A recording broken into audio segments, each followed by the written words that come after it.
মুসলমান দাবি করার কোনো অধিকার তোমার নেই।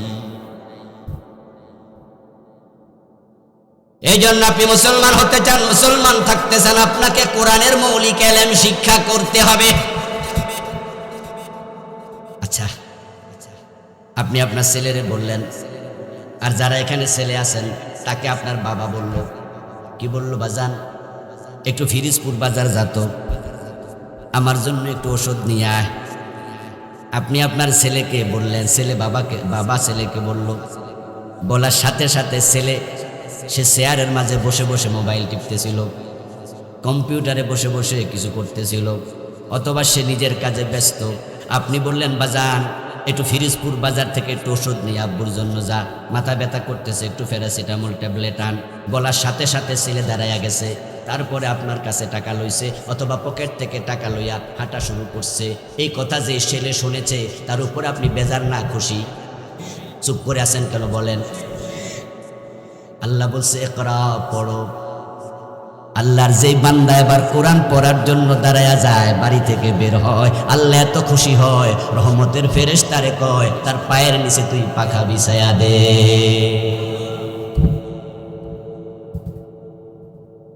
قال النبي صلى الله عليه وسلم إن الملائكة لا تدع أجنحتها رضا لطالب العلم। রাসূল বলেছে তালাবুল ইলমি ফারিদা আলা কুল্লি মুসলিম। এখন ফরজ ইলম শিখার জন্য আপনি দাঁড়ায় গেছেন, আপনি বাহিরে রওনা দিয়েছেন, মাহফিলে যাচ্ছেন ইলম শিখবেন হুজুর থেকে, মাদ্রাসায় যাচ্ছেন ইলম শিখবেন উস্তাদ থেকে, মসজিদে যাচ্ছেন ইলম শিখবেন খতিব সাহেব থেকে। আমার আল্লাহ এত খুশি হইয়া যায়, আমার আল্লাহ বলে আমার বান্দা আমার কথা শুনেছে, আমি তার উপর খুশি হয়ে গেছি। ও ফেরেশতা যা যা, আমার বান্দার পায়ের নিচে তোর রহমতের পাখাগুলো বিছা। আল্লাহ আপনাকে রহমতের কোলে তুলে নেয়। আমার ভাইয়েরা, এখন আপনার ছেলেটা বাজারে রওনা দিছে আপনার জন্য ওষুধ আনতে, রাস্তায় গিয়ে অ্যাক্সিডেন্ট করেছে। আপনি খবর পেলেন, ফিরোজপুর বাজারে ওষুধ কিনতে যাইয়া রাস্তার এই পাশ থেকে ও পাশে দোকানদার ডিসপেন্সারি ওষুধের দোকানে রওনা দিছে, বাস আইসা ধাক্কা মারছে, আপনার ছেলেটা মরে গেছে। এই ছেলের জন্য আপনি সেদিন একটু ব্যথা বেশি অনুভব করবেন। নরমাল মৃত্যুতেও ব্যথা পান, কিন্তু সেদিন ব্যথা পাবেন বেশি। হায় রে, ছেলেটারে তো আমি বাজারে পাঠাইছি। খবরটা কানে আসার সাথে সাথে আপনি বাড়ি থেকে দৌড় মারবেন, হায় রে আমার ছেলেটা আমি তো পাঠাইছি, আমার কথা শুনতে গিয়ে মারা গেল। এই জন্য তার প্রতি সাধারণ মৃত্যুর দোয়ার চেয়ে সেদিন দোয়াটা হবে আরো একটু বেশি। আল্লাহ, আমার ছেলেটা আমার কথা শুনতে যায় মরছে, তুমি তারে মাফ করে দিও, তুমি তারে জান্নাত দিও। আপনার আবেগ থাকবে বেশি। আল্লাহ বলেছে ইকরা, পড়ো। রাসূল বলেছে পড়া শিখা ফরজ। এখন রাসূলুল্লাহ এবার বলেন মাইয়াতুবুল ইলমা ওয়া জাহুল মাউত ফাবাইনাহু বাইনান নাবিয়্যিনা দারাজাতুন ওয়াহিদা। যে ব্যক্তি আল্লাহর আদেশ মোতাবেক আল্লাহর কিতাব কোরআন রাসূলের সুন্নাহ হাদিস এগুলো শিখতে শিখতে মৃত্যু এসে যায়, সে শিকার পথে আছে, শিখা থেকে দূরে সরে না। রাতেও সুযোগ পাইলে পড়ে, দিনে সুযোগ পাইলে পড়ে, নিজের ছেলে মেয়েকে মাদ্রাসায় পড়ায়, নিজে সুযোগ পাইলে হুজুরের কাছে বসে একটা সূরা শোনায়, হুজুর থেকে পার্সোনালি বলে হুজুর আমারে কিছু শিখান। শিখার জন্য তার আগ্রহ। এমন অবস্থা আজরাইল এসে গেছে, তার মৃত্যুর সময় হয়ে গেছে। রাসূলুল্লাহ বলেন ওই ব্যক্তির উপর আল্লাহ এত খুশি থাকে, তাকে নবীর পাশের জান্নাতটা দিয়ে দেবে।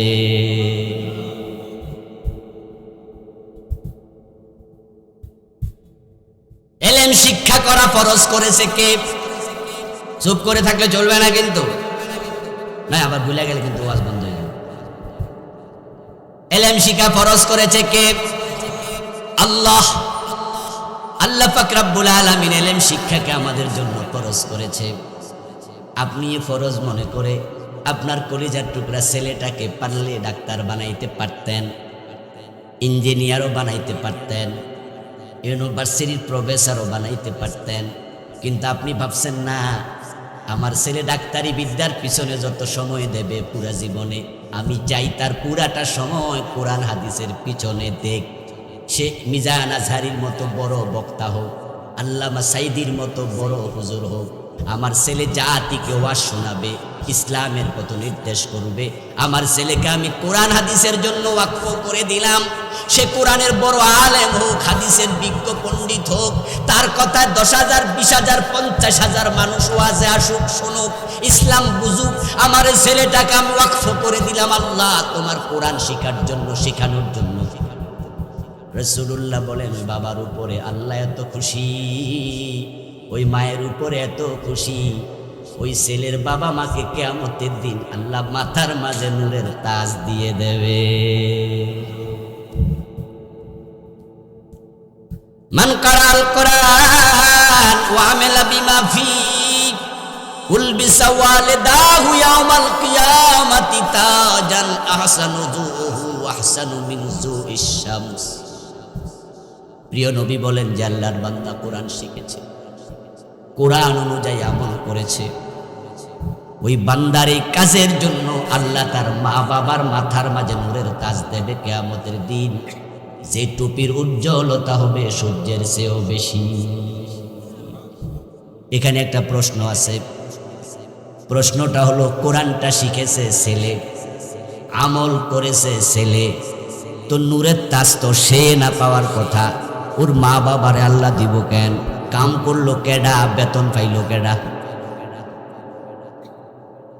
আরে আপনি এটা কলেজে প্রফেসরি করেন, এই মাদ্রাসায় শিক্ষকতা করেন, মাস শেষে বেতন আপনার বাফেরে দিব। দৌড়ো ভাই, এরা কথা কয় কি ফিরিজপুরু কি বাফেরে দেয় নাকি? তো চুপ করে আসেন।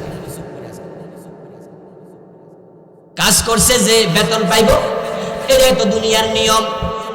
এই হাদিসে আল্লাহ কি, রাসূল কি কইল? রাসূলুল্লাহ বলতেছে যে কোরআন পড়লো, যে কোরআন আমল করলো, নূরের তাজ দিব তার বাবের মাথায়, মায়ের মাথায়। তো হে কি পাইল?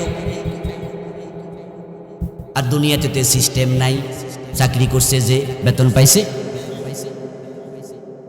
এখন ওখানে এটা কেন হবে? কেন হবে? এই প্রশ্ন যাদের মাথায় আসে নাই তারা আজকে শোনেন, আর যারা আইছে উত্তর পান নাই আজকে নেন, আর যারা উত্তর পাইছেন তো বালাই করছেন। যে কাম করলো কে, পুরস্কার পাইব কে? বাবার মাথায় নূরের তাজ, মায়ের মাথায় নূরের তাজ। কেন? কারণ হলো কোন সন্তান আলেম হতে পারত না যদি মা বাবা তাকে এলেমের জায়গায় ভর্তি না করাতো।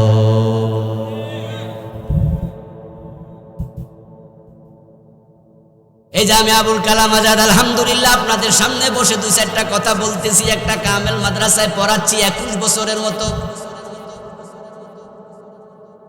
আমার বাবা যদি আমারে কলেজে পড়াতো, ইঞ্জিনিয়ারিং পড়াতো, ডাক্তারি পড়াতো, আমি হুজুর হইতাম। স্বাভাবিক হতো, যারে যেখানে ভর্তি করে, মেডিকেল থেকে মাওলানা হয় না, কলেজ থেকে হুজুর হয় না, মাদ্রাসা থেকে ডাক্তার হয় না, যেখানে যে সাবজেক্ট পড়ায় সেখান থেকে সেই মানের লোক বের হয়। তাহলে আমি ছোট আলেম হই আর যা হই, আমি যেটুকু হইছি এর পিছনে আমার বাবা মার ডাইরেক্ট অবদান আছে না নাই?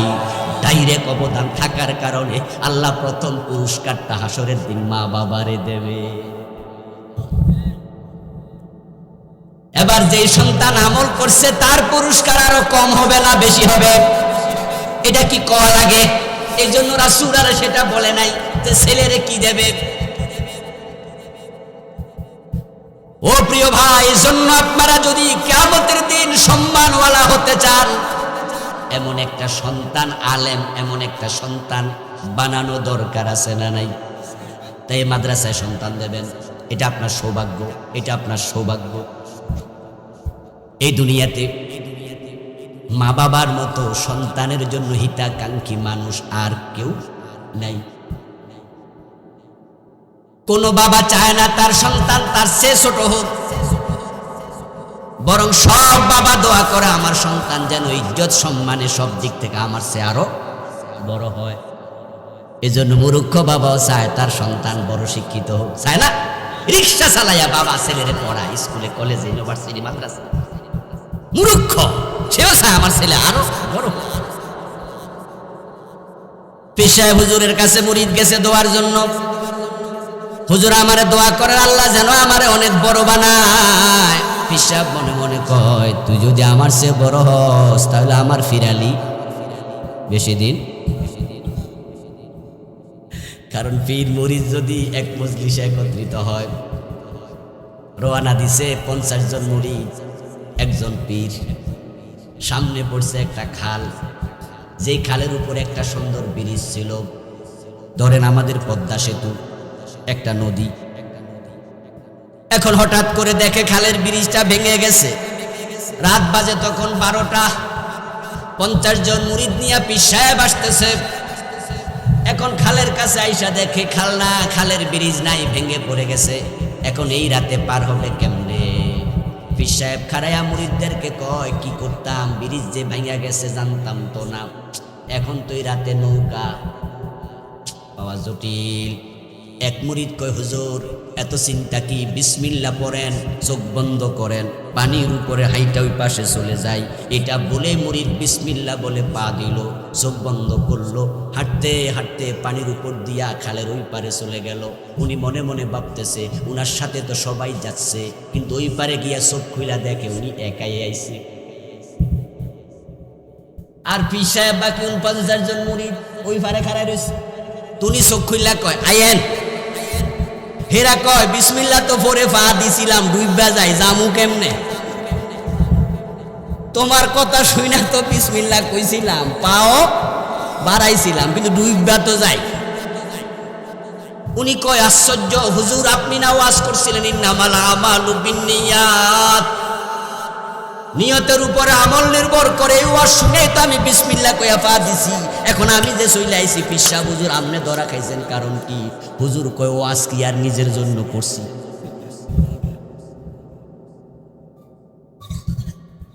ও মুরিদ, তোমার অন্তর সাফ আছে, তোমার নিয়ত আল্লাহ কবুল করছে, তুমি পার হয়ে গেছো, আমি ফির তো ধরা খাইয়া গেছি।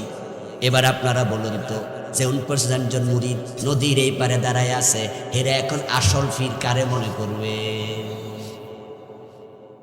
এখন ফিরালি তো ছুটে গেল। তো পীর সাহেবের কাছে মুরিদ দোয়ার লেগে আইছে। আইসা কো, হুজুর আমার দোয়া দেন, আমি যেন আপনার চেয়ে বড় হইতে পারি। পীর মনে মনে কহে, আমার চেয়ে বড় হইলে আমার ফিরালির খবর কি? তাই তিনি মুখে বলবেন, ঠিক আছে আল্লাহ তোমার অনেক বড় বানাক, মনে মনে কইব, তবে আমার নিচে। কথা বলছেন? পীরও চাইবে না মুরিদ তার চেয়ে বড় হোক, কিন্তু মা বাবা যখন দোয়া করে তখন তারা মন থেকে বলে, আল্লাহ আমার ছেলেরে আমার চেয়ে অনেক বড় বানাও। এটাই সত্য কথা। আলহামদুলিল্লাহ, আল্লাহ তাআলা আমি আবুল কালাম আজাদ আমারও 4টা ছেলে দিছে, একটা মেয়ে দিছে। আমার সন্তানকে আমি মাদ্রাসায় পড়াচ্ছি। আমি যখন দোয়া করি তখন আমিও মন থেকে বলি, আল্লাহ আমার এই 4টা সন্তানকে আমার চেয়ে তুমি বড় বানাইও। কারণ মা বাবাই চায় সন্তান অনেক বড় হোক, আমার চেয়ে বড় হোক, সেরা হোক, সম্মানী হোক, পয়সাওয়ালা হোক, দিন দুনিয়ায় তরাক্কি করুক। এখন সব বাবা মার অন্তরে এটা আছে, আপনার সন্তান সেরা হোক আপনি যদি চান। রাসূলুল্লাহ বলছেন, খায়রুকুম মান তাআল্লামাল কুরআনা ওয়া আল্লামাহু, দুনিয়ার মাঝে সবচেয়ে সেরা হলো সেই মানুষ যে নিজে কোরআন শিখে অন্যকে কোরআন শিখায়। আপনারা যারা চান আপনাদের সন্তান সেরা মানুষ হোক, এবার তাকে সেরা বানানোর জন্য কোরআনের মাদ্রাসা দেয়া দরকার আছে না নাই? তা সন্তানকে আলেম বানান, সে সেরা মানুষ হবে। মাদ্রাসায় পড়ে সন্তান ঠকবে না, এসে কেউ ঠকে না, কেউ ঠকে না, কেউ ঠকে না। এটা আওয়াজ দিয়ে বলুন তো, রিজিকের মালিককে বিশ্বাস আছে তো? নাকি চাকরি বাকরি, ব্যবসা বাণিজ্য, এগুলো ওসিলা? রিজিক কে দেয়? আল্লাহ রিজিক দেয়। সন্তানকে আল্লাহর পথে দিয়ে দেন, রিজিকের চিন্তা আপনি করিয়েন না। কোরআনে আল্লাহ তাআলা বলছেন, ওয়ালাউ আন্না আহলাল কুরা আমানু ওয়াত্তাকাউ লাফাতাহনা আলাইহিম বারাকাতিম মিনাস সামাই ওয়াল আরদ। এই মানুষগুলো যদি মুমিন হইয়া মুত্তাকি হয়ে যেত, আমি তাদের জন্য আকাশ এবং জমিনের রিজিকের সব দরজা খুলে দিতাম। আপনার সন্তান মাদ্রাসায় পড়লে না খাইয়া মরবে, চিন্তা বাদ দেন। রিজিকের মালিক তো রাজ্জাক। সন্তানকে কোরআনের মাদ্রাসায় দিয়ে দেন, ওর রিজিক আল্লাহ ফয়সালা করবে। আর আপনি এটা মনে করবেন না কোটি কোটি টাকা থাকলে মানুষ ভালো থাকে। যদি সেটাই হতো, কয়দিন আগে নায়ক রিয়াজের শ্বশুর নিজের গুলি দিয়া নিজে মরছে। পত্রিকায়, টেলিভিশনে, ফেসবুকে এসেছে। আমি আশা করি আপনারা অনেকে জানেন। জানেননি? জানেন? যারা জানেন তারা জি বলেন। শুনছেন? পড়ছেন? নায়ক রিয়াজের শ্বশুর থাকে কোথায়? ছোট্ট কুড়ে ঘরে, আপনাদের মতো একতলা বিল্ডিং এ, বিশাল প্লাট, বিশাল পয়সাওয়ালা মানুষ। আমার বন্ধু নিজের পিস্তল দিয়ে নিজে গুলি করে মারছে। কি প্রমাণ হলো? এসি আছে, প্লাট আছে, অন্তরে শান্তিটা নেই। পৃথিবীর সবচেয়ে বড় ধনী উইলিয়াম বিল গেটস বারবার 10-12 বছর লাগাতার পৃথিবীর 1 নাম্বার ধনী ছিল। এখন সিরিয়ালে 3 নাম্বার 4 নম্বরে চলে গেছে। উইলিয়াম বিল গেটস সবচেয়ে বড় ধনী। কয়দিন আগে বেড়া বউ তালাক দিছে। এই তো গত বছর। বিবাহের 3 যুগের কাছাকাছি বউ তালাক দিছে। বেড়াও বুড়া হইছে, বউও বুড়া হইছে। একটা জিনিস প্রমাণ হয়েছে, কোটি কোটি টাকা আছে, পরিবারে শান্তিটা ছিল না। শান্তি থাকলে বুড়া বয়সে কেউ পৃথক হয় না। মানুষ যত বুড়া হয়, স্বামী স্ত্রীর সম্পর্ক তত গাঢ় হয়, তত বেড়ে যায়। আপনি তাকায় দেখবেন, আপনারা যারা যৌবনে আছেন, আপনার স্ত্রীকে আপনি যত ভালোবাসেন, আপনার দাদা তার বউকে ভালোবাসে তার চেয়েও বেশি, শত শত গুণ বেশি। এই জন্য যৌবনকালে মানুষ বউ রেখা বিদেশ চলে যায়। যৌবনকালে চাকরির জন্য মানুষ ঢাকা থেকে চিটাং থাকে, বউ ঢাকায়, স্বামী চিটাং।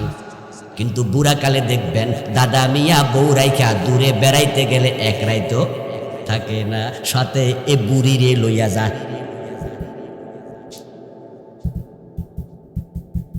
ওয়াজাল্লা বাইনাকুম মাওয়াদ্দাতাও ওয়া রাহমাহ ومن آياته أن خلق لكم من أزواج من أنفسكم أزواجا। এটা আল্লাহর বড় নিদর্শন, তিনি তোমাদের থেকে তোমাদের স্ত্রী বানাইছে। ওয়াজআলনা বাইনাকুম মাওয়াদ্দাতাও ওয়া রাহমা, স্বামী স্ত্রীর মাঝে আমি ভালোবাসা দিছি। ভালোবাসাটা যৌবনে বেশি থাকে। আর রহমত নামক, করুণার নামক ভালোবাসা, মানুষ যত বুড়া হয় ওই নারীর প্রতি পুরুষের, পুরুষের প্রতি নারীর, স্বামী স্ত্রীর দয়া তত বেড়ে যায়। ও আমার প্রিয় ভাই, কোন প্রসঙ্গে জানি আইছিলাম, আবার গেছি বুঝলাম।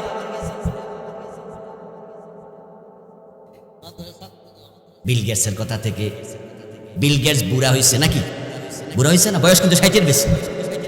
60 বছরের বেশি হয়েছে। বউয়ের প্রতি ভালোবাসা কমার কথা না, বাড়ার কথা। কিন্তু বেড়া বউ তালাক দিছে কেন? কোটি টাকা আছে, হাজার হাজার কোটি টাকা আছে, পরিবারে কি নাই? বাংলাদেশের সবচেয়ে সুন্দরী নায়িকা, যারা পত্রপত্রিকা পড়েন, ফেসবুক পড়েন, সিনেমা দেয়া লাগে না, এই খবর পত্রপত্রিকা আছে, এই পত্রিকায় খবর আছে, সবচেয়ে সুন্দরী নায়িকা যারা, তাদের বিচ্ছেদ হয় তুলনামূলক বেশি। এই যে একটা আছে পরিমণি, এটা যে কয় নাম্বার বিয়া করছে হে নিজে জানে কিনা, এটা জিগান লাগবে। আরো সুন্দরী সুন্দরী নায়িকা, পরিবারে বিচ্ছেদ হয়, কোটি টাকা আছে, বউ সুন্দরী আছে, লেখাপড়া আছে, সংসারে বিচ্ছেদ হয়। এগুলো প্রমাণ করে সংসারে শান্তি নাই। এই জন্য আপনার সন্তান কোটি কোটি টাকার মালিক হওয়ার চেয়ে সংসারে শান্তিটা বেশি দরকার। আর সংসারে শান্তির জন্য আল্লাহর রহমত দরকার, আর আল্লাহর রহমতের জন্য কোরআন শিক্ষা দরকার। তাই যেই পরিবারে দিন আছে ওই পরিবারে শান্তিও বেশি আছে। ভালো সন্তান চান, মাদ্রাসায় দেন, না খাইয়া মরবে না। আর একটি সুখবর হলো, এখন মাদ্রাসাগুলো থেকে এসএসসি এইচএসসি পাশ করে মেডিকেলের ডাক্তার হওয়ার সুযোগও, ইঞ্জিনিয়ার হওয়ার সুযোগও বিসিএস কর্মকর্তা হওয়ার সুযোগও তো সবই তো আছে, ইউনিভার্সিটির প্রফেসর হওয়ার সুযোগ আছে। আপনি যদি মনে করেন যে না আমার ছেলে পুরা জীবন আবুল কালাম আজাদের মতো এরকম মাদ্রাসায় পড়ুয়া থাকবে, আমি এটা চাই না, আমার ছেলে ইঞ্জিনিয়ার হোক চাই, তাও তো সুযোগ আপনার আছে। আবার আমাদের মতো বানানোর সুযোগও আছে। আচ্ছা, যাদের ছেলে অলরেডি স্কুল কলেজে পড়ে, 9-এ পড়ে, 10-এ পড়ে, ইন্টারমিডিয়েটে পড়ে, অনার্স ফার্স্ট ইয়ার ইংলিশ পাইছে, বাংলা পাইছে, ওই বাবা যদি চায় আমার ছেলেটাকে আবুল কালাম আজাদ হুজুরের মতো বানামু, এখন কি সম্ভব? কিন্তু আপনাদের যাদের ছেলে মাদ্রাসায় 9-এ পড়ে, 10-এ পড়ে, ইন্টারমিডিয়েটে পড়ে, আপনি চাইলে তো প্রফেসর বানানো সম্ভব। তো সুযোগ তো এখানে না বেশি। ও প্রিয় ভাইটি, ফাউন্ডেশনের গুরুত্ব বিল্ডিং এর উপরের অংশের চেয়েও বেশি, কিন্তু ফাউন্ডেশন দেখা যায় না। আর যারা বেকুব মানুষ তারা বোঝে না ফাউন্ডেশন কি। ওরা বিল্ডিং এর উপরের অংশ দেখে মনে করে বেড়া মনে যত টাকা সব খরচ করছে উপরের অংশে। জিজ্ঞাসা করছে ভাইজান বিল্ডিং তো দেখি একতলা হয়ে গেছে, আপনি মুচকি হাসি দিয়া কনজি। তো সে তাকাইয়া দেখছে বিল্ডিং এর রুম আছে 5-7টা। তো সে এবার মনে মনে কয় একতলা যেহেতু বানাইছে মনে 10-12 লাখ খরচ হয়ে গেছে। তো সে আবার কিউরিওসিটি জিজ্ঞাসা করে ভাই খরচ হইতে কত? আপনি কোন এই পর্যন্ত 1.5 কোটি। সে কয় কি তা কয়, একতলা বিল্ডিং বানাইতে 1.5 কোটি খরচ হয়েছে, এ 7-8 রুম কি তা কোন এটা? উনি কয় পাগলার এটা তো 15 তলা ফাউন্ডেশন। তুই দেখছ কয়তলা? কথা কনে বাইরে কয়তলা দেখছে? তো 15 তলা ফাউন্ডেশন দিলে নিচে 1.5 কোটি ফাইলিং করতে তো চলে যায়। যারা বিল্ডিং বানাইছে এরা বুঝবো, অন্যরা আবার আমার কথা বুঝবে না, হুজুর এটা কি? ওই নিচেরটা দেখা যায় না। 15 তলা, 20 তলা, 5 তলা, 7 তলা বিল্ডিং বানাবেন, ফাউন্ডেশন গুরুত্ব উপরের চেয়েও নিচে বেশি, না এটা মাথার উপর ভেঙে পড়বো। আপনার সন্তানের জীবনের ফাউন্ডেশন হোক আল্লাহর কোরআন। এই জন্য তাকে জীবনের প্রথম লেভেলে অবশ্যই কোরআন শিখাবেন। ক্লাস 5, 6, ইন্টারমিডিয়েট, এসএসসি পর্যন্ত, দাখিল পর্যন্ত মাদ্রাসায় পড়াবেন। এতে করে তার জীবনের ফাউন্ডেশনটা মজবুত হবে। এই জাতীয় কোরআন পড়ুয়া ছেলের হাতের মাঝে মদের বোতল আর উঠবে না। সে পরবর্তীতে বড় অফিসার হবে, বিসিএস পাস করা হবে, সে হবে জাজ, সে হবে ব্যারিস্টার, সে হবে ডাক্তার, সে হবে ইঞ্জিনিয়ার। যেহেতু ইন্টারমিডিয়েট পর্যন্ত কোরআন পড়েছে, হাদিস পড়েছে। আপনি যদি মরে যান, আপনার ডাক্তার ছেলেটা আপনার জানাজার নামাজের ইমামতি করতে পারবে। কোরআনের মাঝে আয়াত সংখ্যা আছে 6000-এর বেশি। নাজিল হয়েছে বিশ্বনবীর উপরে 23 বছর ধরে। কোরআনের প্রথম 5টি আয়াত এসেছিল সূরাতুল আলাকে।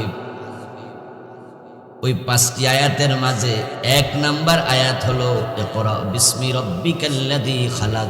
পড়ো পড়ো পড়ো তোমার প্রভুর নামে যিনি তোমাকে সৃষ্টি করেছেন। আল্লাহ তাআলা বলতে পারতেন আকিমুস সালাহ ওয়া আতুজ যাকাত, প্রথম আয়াত হতে পারত নামাজ কায়েম করো, যাকাত আদায় করো, হতে পারত না? প্রথম আয়াত আল্লাহ নাজিল করতে পারতেন কুতিবা আলাইকুমুস সিয়াম, তোমাদের উপর রোজা ফরজ করেছি, রোজা রাখো। আল্লাহ নাজিল করতে পারতেন হজ করো। প্রথম আয়াত নাজিল করতে পারতেন তিনি চাইলে যে কোনো সূরা, যেই কোনো সূরার শুরুতে, মাঝে, শেষে আল্লাহ চাইলেই তো পারতেন। কিন্তু তিনি ইকরা দিয়ে কোরআন নাজিল করে বুঝালেন তোমাদের দ্বীন ইসলামে, তোমাদের জীবনে, তোমাদের ধর্মে সবচেয়ে গুরুত্বপূর্ণ অর্ডার হলো আমি আল্লাহর পক্ষ থেকে তোমাদেরকে পড়তেই হবে। ইকরা অর্ডার, সিগায়ে আমর। আল্লাহ নির্দেশ দিচ্ছেন হে নবী আপনি পড়ুন। কোরআন শুধু রাসূলের জন্য আমলকৃত, আমল করা কিতাব না, আমাদের আমল করা লাগবে। এটা শুধু রাসূলের জন্য আসছে না উম্মতের জন্য? রাসূল যেমন কোরআন মানতে বাধ্য, উম্মত কোরআন মানতে বাধ্য। তাহলে ধরুন কোরআন আপনার জন্য এসেছে, ইন্ডিভিজুয়ালি ধরেন কোরআন আমার জন্য এসেছে। এক গ্রামে একটা মুসলিম পরিবার আছে আর সব হিন্দু। কোনো একটা অনুষ্ঠানে একজন মুসলিম আছে, বাকি সব অমুসলিম। যদি ইকরা বলা হয় তাহলে এই শব্দের সর্বপ্রথম আমলকারী হবে ওই একটা পরিবার। গ্রামে আর কোনো মুসলিম পরিবার নাই। তারাই দাবি করবে কোরআন আমাদের কিতাব। 1000 মানুষের মাঝে একজন মুসলিম আছে, বাকি সব কাফের। তাহলে একজন মুসলিম দাবি করবে কোরআন আমার কিতাব। এই হিসাবে ইকরা শব্দের প্রথম আমলকারী হবে সে ব্যক্তি যে মুসলিম। এখন আলাদা যদি হয় তাহলে মুসলিম হিসাবে এই আয়াত আমল করার দায়িত্ব সব মুসলমানের আছে না নাই? আলাদা করে সবার। এই জন্য রাসূলুল্লাহ সাল্লাল্লাহু আলাইহি ওয়াসাল্লাম বলেছেন, তলাবুল ইলমি ফারিদা আলা কুল্লি মুসলিম।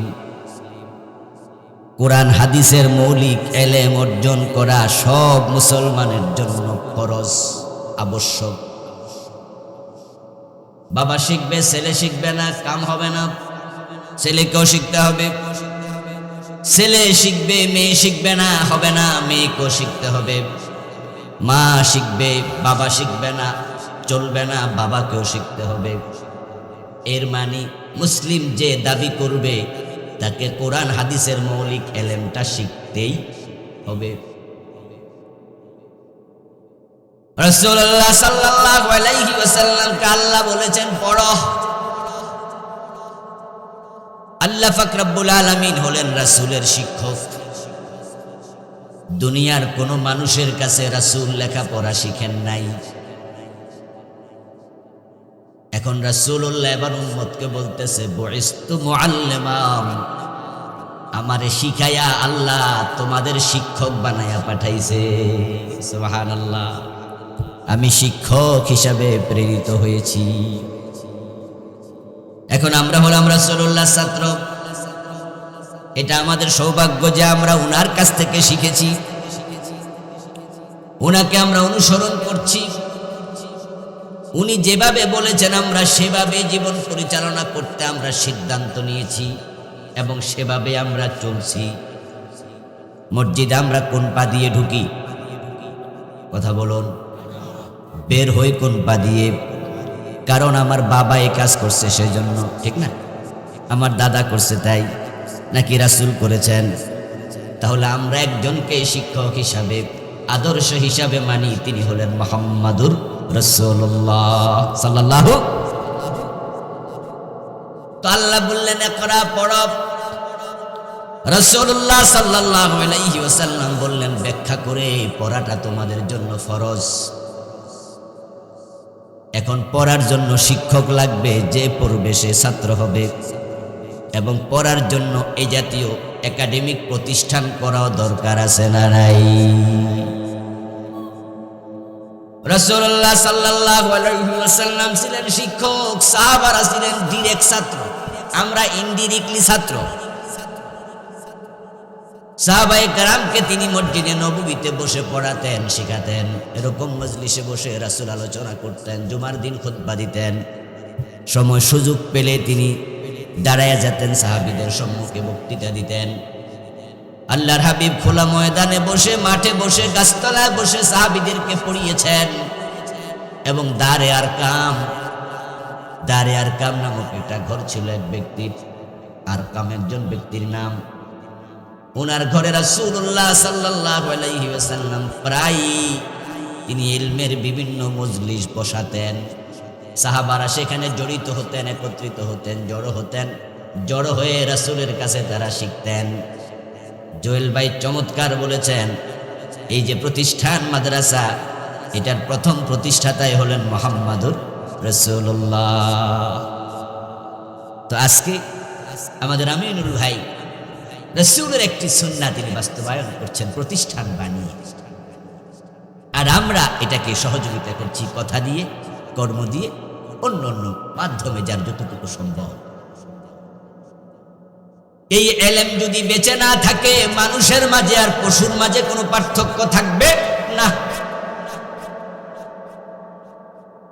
ইলম শিক্ষা দেওয়ার জন্য আলেম লাগবে, আলেমের বহু বচন হলো উলামা।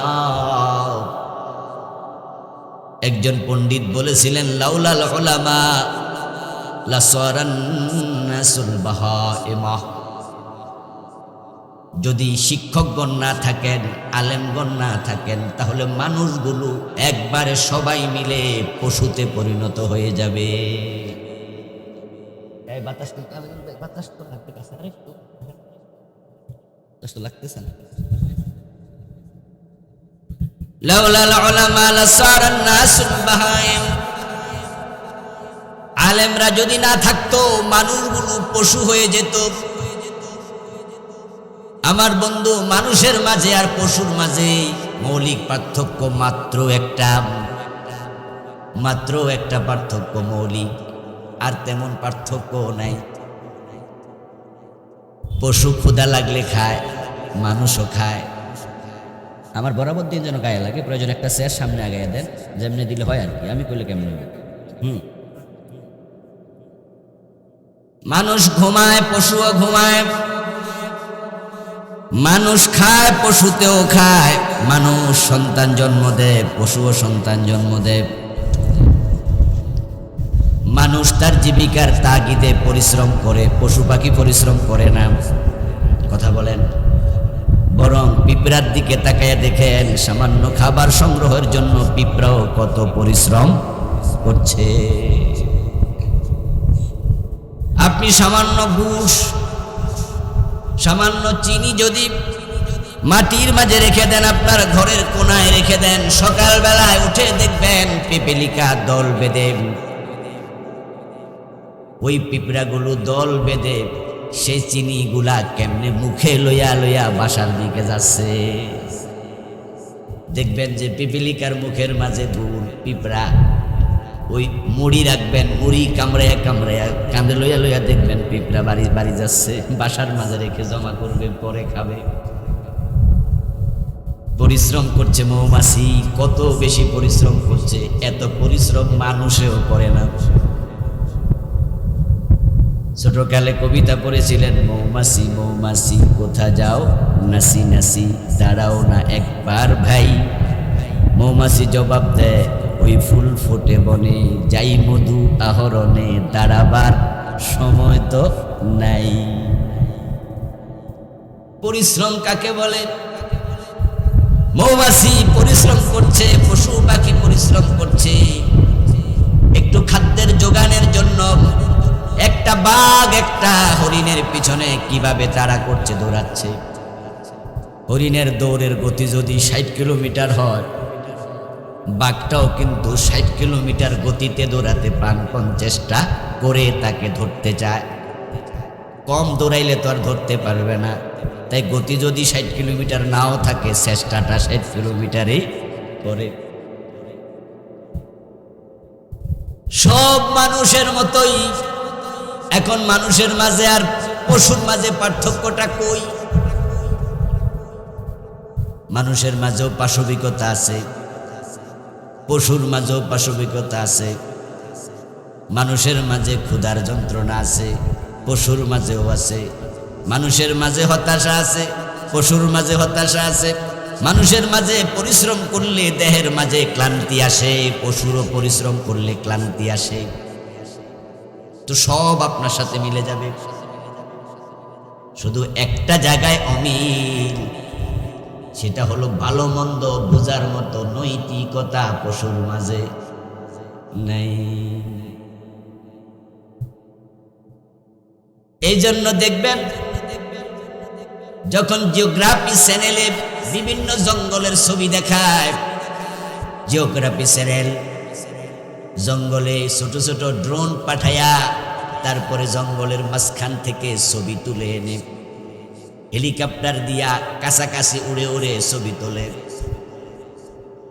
আবার যারা জিওগ্রাফি চ্যানেল চালায় তারা এমন কিছু গাড়ি বানাইছে যে গাড়িগুলো চাকা এত শক্তিধর, এগুলো চলতে পারে। আবার এগুলোর মাঝে ইঞ্জিন লাগানো আছে, এগুলো 10-20 হাত উপরে হেলিকপ্টারের মতো উড়ে যেতে পারে। ওগুলো দিয়ে তারা জঙ্গলে নামে, তারপরে সেখানে পশুদের ছবি তোলে, কেমনে চলছে পশুদের জীবন, তারপরে এগুলো চ্যানেলে ছাড়ছে। একটা হরিণকে দৌড়ানোর জন্য 10টা 5টা বাঘ দৌড়াচ্ছে একসাথে। ওই হরিণটা দৌড়াচ্ছে, পালাচ্ছে, যেই বাঘ টের পাইছে হেডাই পিছু নিছে। কেন দৌড়াও ছোট্ট হরিণ, হেরে খাইয়া লাভ কি? ও মিয়া কেন দৌড়াচ্ছ? একটা বাঘ এসে আরেকটা বাঘকে কখনো বাধা দিতে দেখবেন না, শুধু সবাই দৌড়ায়, সবাই দৌড়ায়। কারণ মাজলুমকে সহযোগিতা করার মতো মানসিকতাই পশুর মাঝে নাই। একটা যুবতী সুন্দরী মেয়ে রাতের বেলায় যাচ্ছে তার গার্মেন্টসে, রাতের ডিউটি করছে। এখন যদি পিছনে কয়েকটা ইফতেজার পোলাপান লাগে, এই সুন্দরী তোমার বাড়ি কই? দাঁড়াও তো সুন্দরী। মেয়েটাকে ওড়না ধরে টান মারতেছে। মেয়েটা বুঝেছে ছেলেগুলো ভালো নয়, খপ করে পড়ে গেছি, তাই সে বাঁচাও বাঁচাও বলে চিৎকার দিয়া দৌড় মারছে। 2-4 মানুষ দেখছে যে একটা সুন্দরী মেয়েকে, যুবতী মেয়েকে 4-5টা পোলাপান দৌড়াচ্ছে, ওর গায়ে হাত দেবে, তার সৌন্দর্য যৌবন কেড়ে নেবে। এখন যারা টের পাইছে এরাও মেয়েটার পিছনে পিছনে মেয়েটার সৌন্দর্য যৌবন উপভোগ করার জন্য দৌড় মারবে, নাকি 2-4 বাধাও দেবে। টের পাইলে বের হয়ে কবে, এই পোলাপান, এই কি করছস?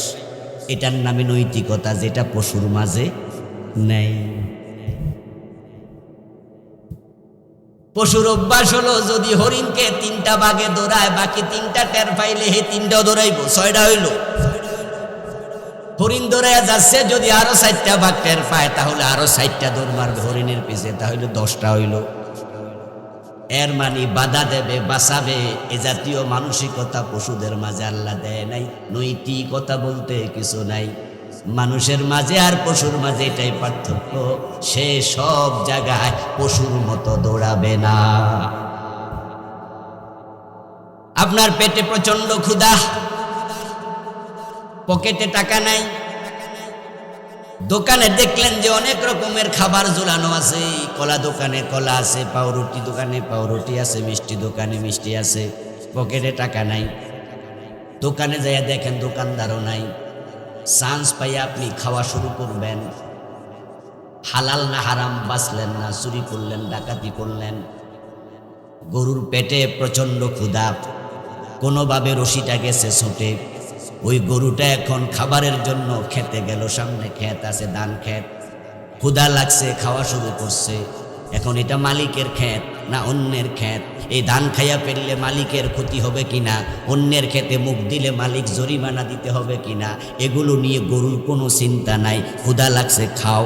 এখন আপনিও যদি দোকানে পাইছেন টাকা নাই, মালিকও নাই, খাইয়ালাই, তাহলে আপনার মাঝে আর পশুর মাঝে কোনো পার্থক্য নেই।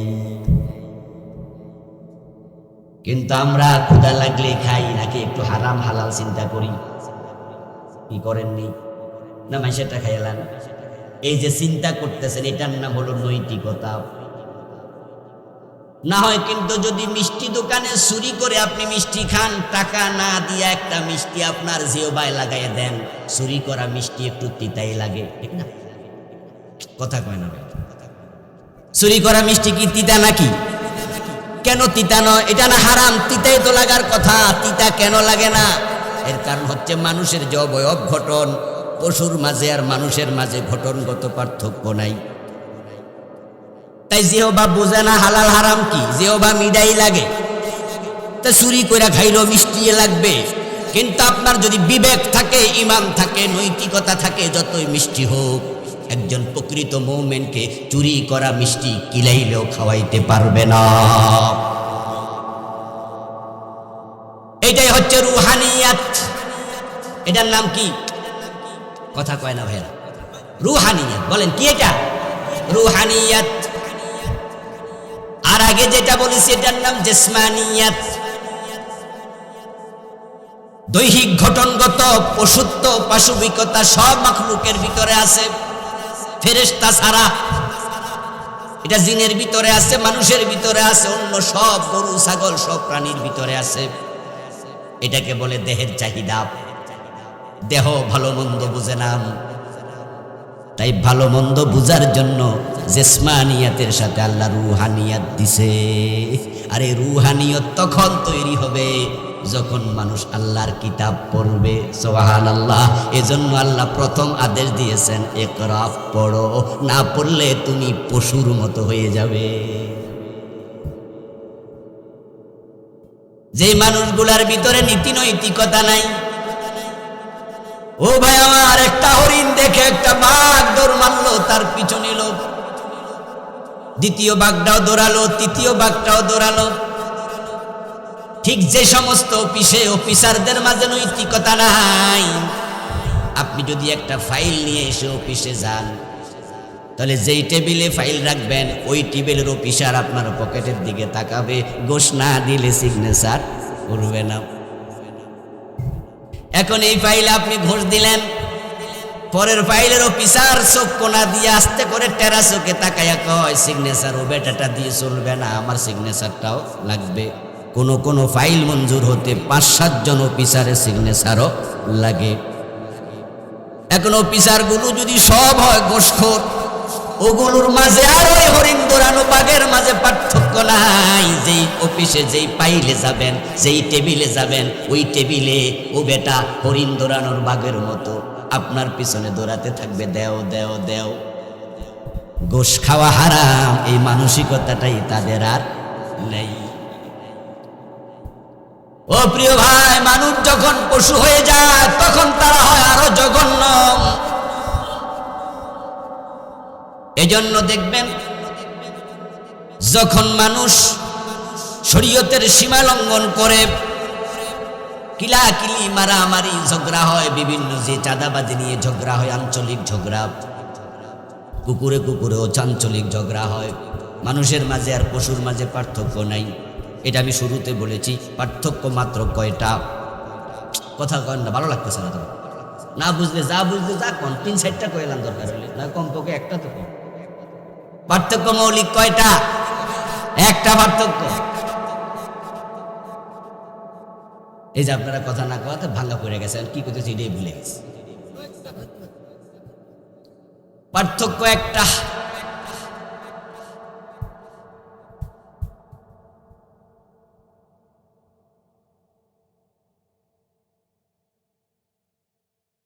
অন্য একটা কথা শুরু করছিলাম, মাথায় আসছিল আর প্রকাশ করিনি, এই জন্য কইতে পারতেছেন না আপনারা। আমিও গেছি ভুললে, আপনারা কথা না করেন। আচ্ছা, মনে হবে একটু জিকির করুন, লা ইলাহা ইল্লাল্লাহ, লা ইলাহা ইল্লাল্লাহ, লা ইলাহা ইল্লাল্লাহ, লা ইলাহা ইল্লাল্লাহ, লা ইলাহা ইল্লাল্লাহ। মান্তেকের পরিভাষায় মানুষকে বলে হায়ওয়ানে নাতেক। মান্তেক একটা কিতাবের নাম, যেটা মাদ্রাসা লেভেলে ক্লাস 9 থেকে পড়ায়। এটা 10ও পড়ায়, আলিমে ফার্স্ট ইয়ার সেকেন্ড ইয়ারও আছে। যারা পড়তে চায় কওমি মাদ্রাসাতে আর উচ্চতর মান্তেকের কিতাব ফাজিলে পড়ানো হয়। তো এখানে আলেম ওলামা যারা আছে তারা এই সাবজেক্টের সাথে সবাই পরিচিত, নাম হলো মান্তেক। ওই কিতাবে আমরা পড়েছি মানুষ হলো হায়ওয়ানে নাতেক। হায়ওয়ান শব্দের অর্থ হলো পশু। হায়ওয়ান অর্থ কি? আমরা মানুষের কই না, এই বেটা তুই হায়ওয়ান জানোয়ার নিবি। হায়ওয়ান মানে জি হায়াত, হায়াতওয়ালা। এটারে উর্দুতে বলে জানোয়ার, ফার্সিতেও বলে জানোয়ার। জান মানে কি? জান মানে প্রাণ, ওয়ার মানে ওয়ালা, দিলওয়ার, দিলওয়ালা। মানুষের নাম আছে না দেলওয়ার? শব্দটা হলো মূলত দিলওয়ার। দিল মানে অন্তর, ওয়ার মানে মালিক। তো দিলওয়ার মানে কি ওয়ালা? অন্তরওয়ালা, যার অন্তর আছে। তো মানুষ রাগ করলে কই বেটা তোর অন্তর মরে গেছে, তোর অন্তর তো মরিয়ে গেছে, যা তোর লোক কথা কই কি। দিলওয়ার মানে হলো দিলওয়ালা, জানোয়ার মানে হলো জানোয়ালা। জানোয়ার ফার্সি উর্দুতে বলে, আরবিতে বলে হায়ওয়ান, জি হায়াত। তো মানুষ হলো একটা হায়াতওয়ালা জানোয়ার প্রাণী। তবে নাতেক, সে কথা বলার ক্ষমতা রাখে। এই মানুষের মাঝে যদি পাশবিকতা চরম পর্যায়ে চলে যায়, নৈতিকতা না থাকে, তাহলে সে এত জঘন্য হয় যেটা পশু হয় না। বলতেছিলাম আঞ্চলিক ঝগড়া আছে, আঞ্চলিক মাস্তানি আছে, পশুর মাঝে আছে, মানুষের মাঝে আছে। কিন্তু দেখবেন মানুষ আর পশুর মাঝে যখন মানুষ পশু হয় তখন পশুর সে কত জঘন্য হয়। একটা ছোট্ট উদাহরণ দিলে আপনারা বুঝবেন। একটা কুকুর যখন কোনো মরা গরু খাইতে যায়, এলাকায় গরু মরে গেছে, আপনারা মরা গরুটা খালে ফেলে দিয়ে আসছেন, দূরে বিলে ফেলে দিয়ে আসছেন, তখন এলাকার কুকুর খাইতে গেছে, এ বেডা মনে করে আমার অঞ্চলের গরু আমি তো খামু। যদি দেখে পাশের এলাকার কোনো কুকুর আসে তাহলে সে ওয়েলকাম জানায়, আসেন আপনিও খান না, মারামারি করে। কি করে? এগুলো হলো আঞ্চলিক মাস্তানি। এটা মানুষের ভিতরেও আছে না নাই?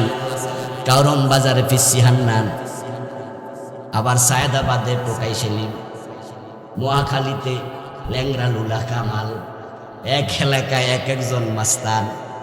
এই এলাকার মাস্তান ওই এলাকায় গেলে কয় এই তোর বাড়ি কই, এখানে কেন আইছস? এটা আমার এলাকা। আরে ভাই আমরা তো এক দলের লোক, ও দল হইলে কি হয়েছে? তোর এলাকায় তুই কর, আমার এলাকায়। কুত্তা তখন গরু খাওয়ার জন্য একা খাবো, তাই ওই বেটা তুই আসস কেন, গরু খাওয়া বন্ধ কইরা তখন দৌড়ানি মারে। এ গরুর ওজন হলো 5 মন, কুত্তার ওজন কয় মন? এই একটা কুত্তার ওজন কয় মন? 30-40 কেজি। আর গরু তো হলো 5 মন, তুই বেটা কয়দিনে খাইবি? কিন্তু না, তার লোভ তার উপর জেগে গেছে, পাশবিকতা চড়ে উঠছে। তার পাশবিকতার কারণে সে এটা বুঝবে না, জাহির একটা গরু আমার নিজের ওজনে তো হলো 30 কেজি, তো আমার ফ্যাটে আর ধরবো কয় কেজি? গরু তো 5 মন, একাকু খাইতে পারতাম না, এটা তো কয়দিন পরে পচে গলে যাবে, তো দরকার কি সমঝোতা করি, অন্য কুত্তাও খাক। কিন্তু না, ভালো মন্দ বুঝার মতো মানসিকতা তার নাই, সে নৈতিকতাই বোঝে না। সে কি করলো? অন্য এলাকার কুকুরের সাথে ঝগড়া করলো, মারামারি করলো। ওই কুকুরকে দৌড়াইতে দৌড়াইতে দেখবেন নিয়ে যায় একটা নির্ধারিত সীমানা পর্যন্ত। যখন দৌড়াইতে দৌড়াইতে ওই কুকুরের সীমানায় যায়, ওই কুকুর কিন্তু আর দৌড়ায় না, এবার সামনে ফিরা এমনি আইয়ে বুঝাইয়া দেয় এটা কিন্তু আমার এলাকা। এবং যে কুকুর দৌড়াইছিল হেও কিন্তু আবার থাইমা যায়, হে কিন্তু এরিয়া বইয়া আবার খেপ মারে, খেউ মারে, বুঝায় যে ঠিক আছে তো তোর এলাকায় তুই, আমার এলাকায়। আর এখান দিয়া কাকে খায়? গরুর গোস্ত ছিলে খায়, স্বজাতিরে খাইতে দেয় না, অন্যরা মজা মাইরা খায়। ওই কুত্তা ভেজাল করতে করতে ওদের খাওয়া বেশ। এখন দুই কুকুর মারামারি করছে, ঝগড়া করছে, এরিয়া থেকে সরাইয়া দিচ্ছে, দ্যাটস এনাফ, দ্যাটস ওকে, অতটুকু ঝগড়া শেষ। দুই কুত্তা মারামারি কইরা একটা আর একটারে খুন কইরা লাইছে, খুন হওয়ার পরেও তার মাংস কামড়াইয়া খাইতেছে। এমন ঘটনা পৃথিবীতে কোনোদিন ঘটে নাই, ঘটবে না। মারামারি পর্যন্ত, ঝগড়া পর্যন্ত শেষ। একটা আরেকটারে ঝগড়া করছে, 2-4টা কামড় দিছে এখান পর্যন্ত। কিন্তু মানুষ যখন পিসি হান্নান, টোকাই সেলিম এলাকায় মাস্তানে নিয়ে ঝগড়া করে, তারা শুধু মারামারি সহ্য পর্যন্ত শেষ না, খুনও করে। কথা বলেন, খুন করে কিনা? যেটা কুত্তাও করে নাই। মানুষ যখন পশু হয়ে যায়, মারামারি করে, শুধু খুন করে না, মরার পরে পর্যন্ত লাশ টুকরা করে। এমন ঘটনাও আছে না নাই? যে লাশটা পর্যন্ত 5 টুকরা, 7 টুকরা, 10 টুকরা, 22 টুকরা করে। মানুষ যখন পশু হয়ে যায় তখন তারা পশুর চেয়ে আরো জঘন্য হয়ে যায়।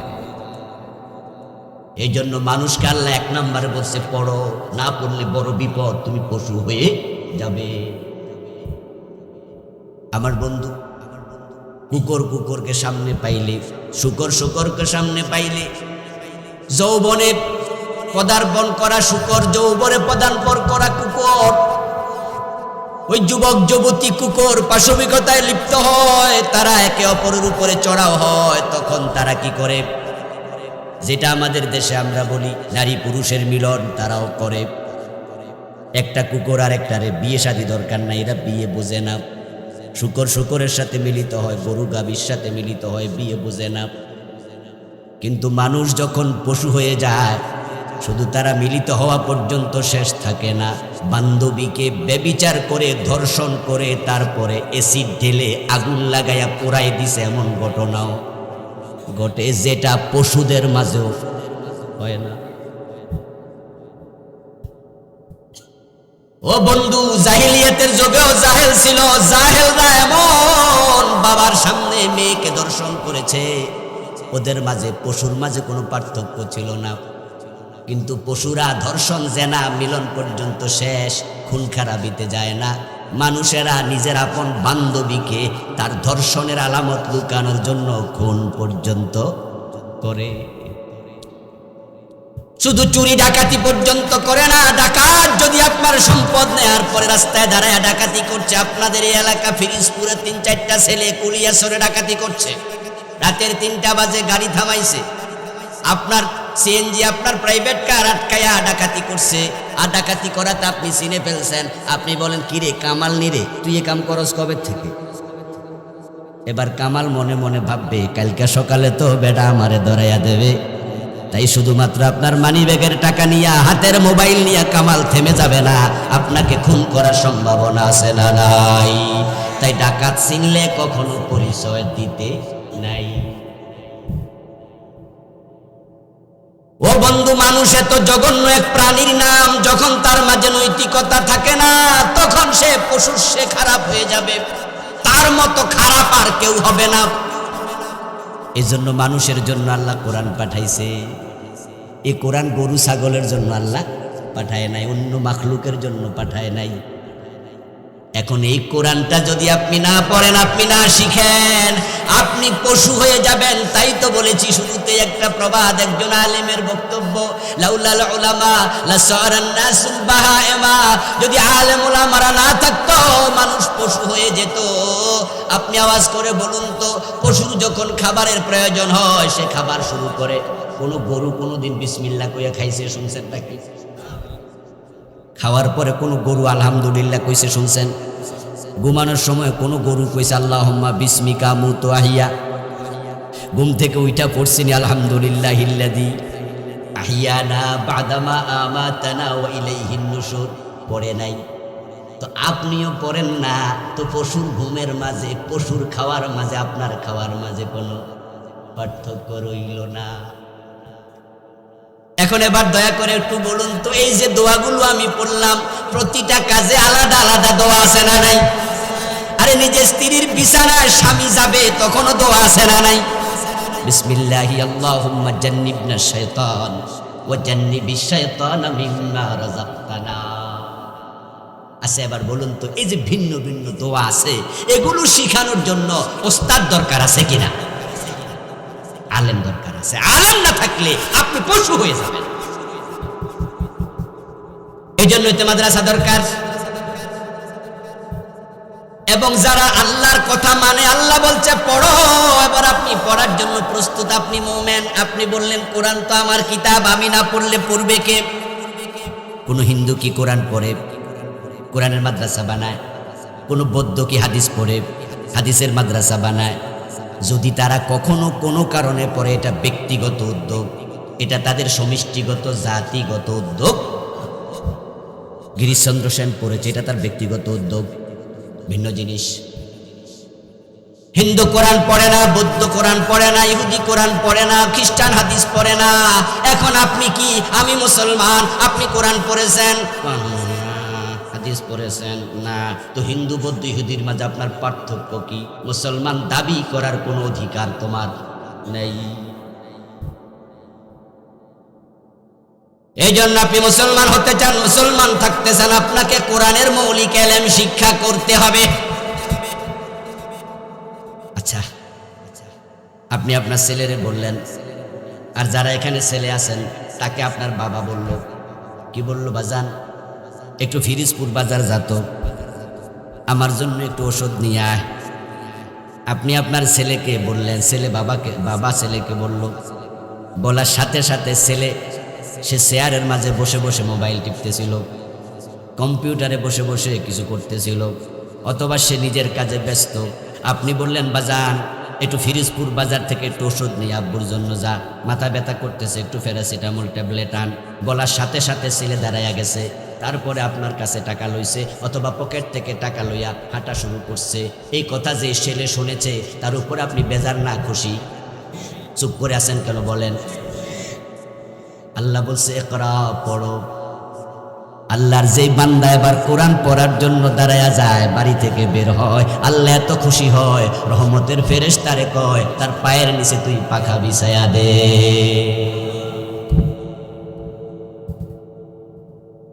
قال النبي صلى الله عليه وسلم إن الملائكة لا تدع أجنحتها رضا لطالب العلم।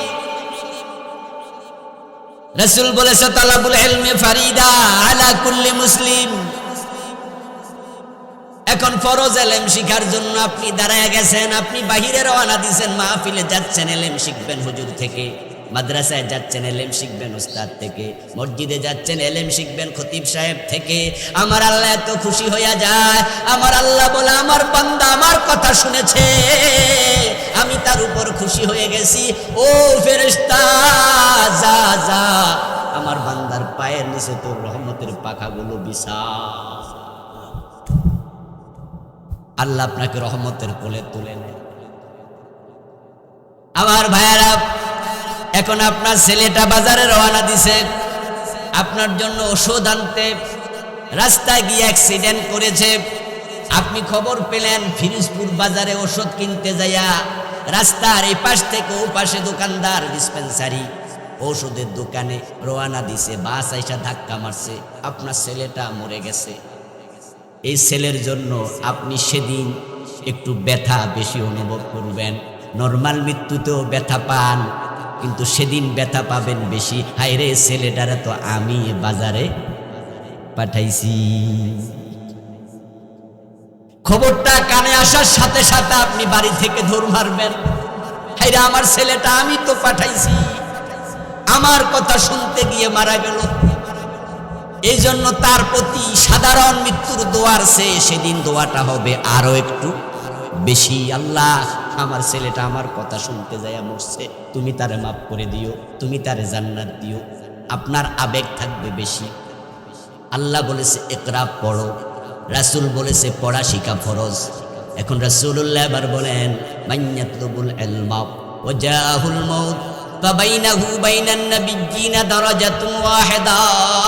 যে ব্যক্তি আল্লাহর আদেশ মোতাবেক আল্লাহর কিতাব কোরআন রাসূলের সুন্নাহ হাদিস এগুলো শিখতে শিখতে মৃত্যু এসে যায়, সে শিকার পথে আছে, শিখা থেকে দূরে সরে না।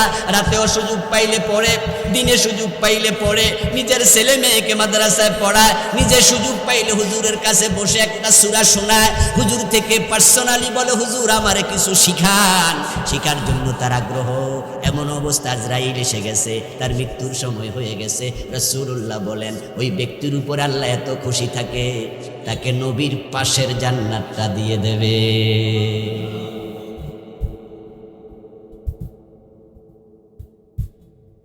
ইলম শিক্ষা করা ফরজ করেছে কে?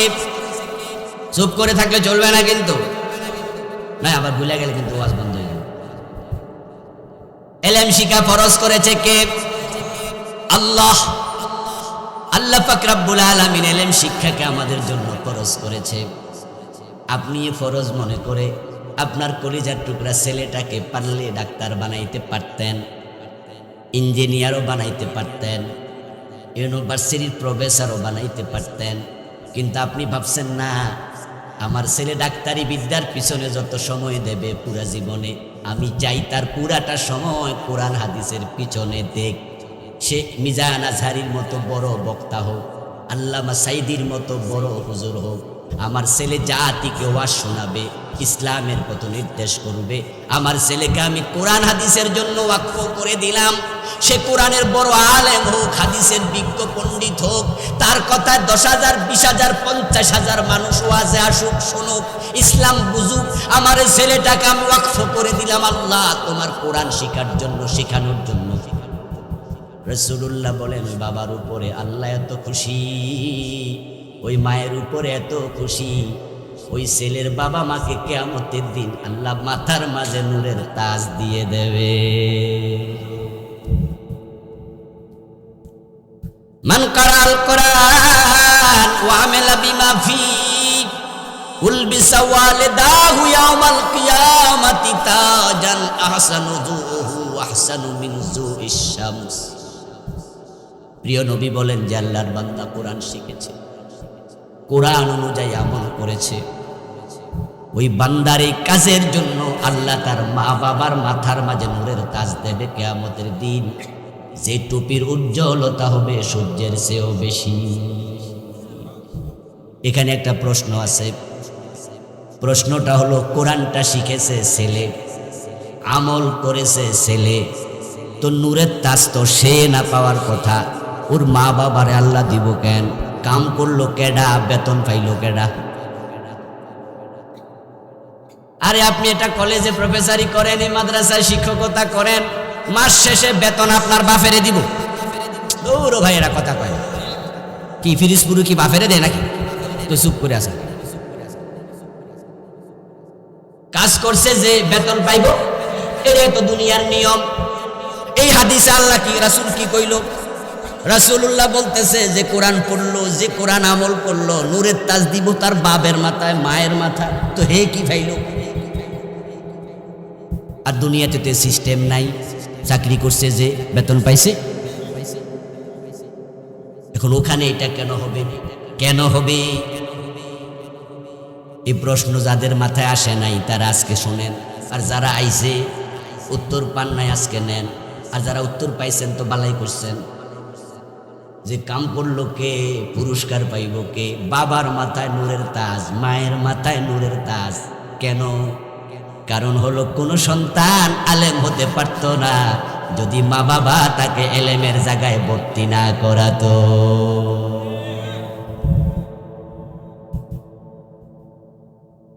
এই যে আমি আবুল কালাম আজাদ আলহামদুলিল্লাহ আপনাদের সামনে বসে দুই চারটা কথা বলতেছি, একটা কামেল মাদ্রাসায় পড়াচ্ছি 21 বছরের মতো। আমার বাবা যদি আমারে কলেজে পড়াতো, ইঞ্জিনিয়ারিং পড়াতো, ডাক্তারি পড়াতো, আমি হুজুর হইতাম। স্বাভাবিকত যারে যেখানে ভর্তি করে, মেডিকেল থেকে মাওলানা হয় না, কলেজ থেকে হুজুর হয় না, মাদ্রাসা থেকে ডাক্তার হয় না, যেখানে যে সাবজেক্ট পড়ায় সেখান থেকে সেই মানের লোক বের হয়। তাহলে আমি ছোট আলেম হই আর যা হই, আমি যেটুকু হইছি এর পিছনে আমার বাবা মার ডাইরেক্ট অবদান আছে না নাই? ডাইরেক্ট অবদান থাকার কারণে আল্লাহ প্রথম পুরস্কারটা হাসরের দিন মা বাবারে দেবে। এবার যে সন্তান আমল করছে তার পুরস্কার আরো কম হবে না বেশি হবে? এটা কি কওয়া লাগে? এই জন্য রাসূল আর সেটা বলে নাই যে ছেলেরে কি দেবে। ও প্রিয় ভাই, এই জন্য আপনারা যদি কিয়ামতের দিন সম্মানওয়ালা হতে চান, এমন একটা সন্তান আলেম, এমন একটা সন্তান বানানো দরকার আছে না নাই? তাই মাদ্রাসায় সন্তান দেবেন, এটা আপনার সৌভাগ্য, এটা আপনার সৌভাগ্য। এই দুনিয়াতে মা বাবার মতো সন্তানের জন্য হিতাকাঙ্ক্ষী মানুষ আর কেউ নাই। কোনো বাবা চায় না তার সন্তান তার চেয়ে ছোট হোক, বরং সব বাবা দোয়া করে আমার সন্তান যেন ইজ্জত সম্মানে সব দিক থেকে আমার চেয়ে আরো বড় হয়। এজন্য মূর্খ বাবাও চায় তার সন্তান বড় শিক্ষিত হোক, চায় না? রিক্সা চালাইয়া বাবা ছেলেরে পড়ায় স্কুলে, কলেজে, ইউনিভার্সিটি, মাদ্রাসা। মূর্খ সেও চায় আমার ছেলে আরো বড়। পীর সাহেব হুজুরের কাছে মুরিদ গেছে দোয়ার জন্য, হুজুর আমারে দোয়া করে আল্লাহ যেন আমারে অনেক বড় বানায়। পীর সাহেব মনে মনে কয়, তুই যদি আমার চেয়ে বড় হস তাহলে আমার ফিরালি বেশি দিন। কারণ পীর মুরিদ যদি এক মজলিসে একত্রিত হয়, রওনা দিছে 50 জন মুরিদ, একজন পীর, সামনে পড়ছে একটা খাল, যেই খালের উপরে একটা সুন্দর ব্রিজ ছিল। ধরেন আমাদের পদ্মা সেতু, একটা নদী। এখন হঠাৎ করে দেখে খালের ব্রিজটা ভেঙে গেছে।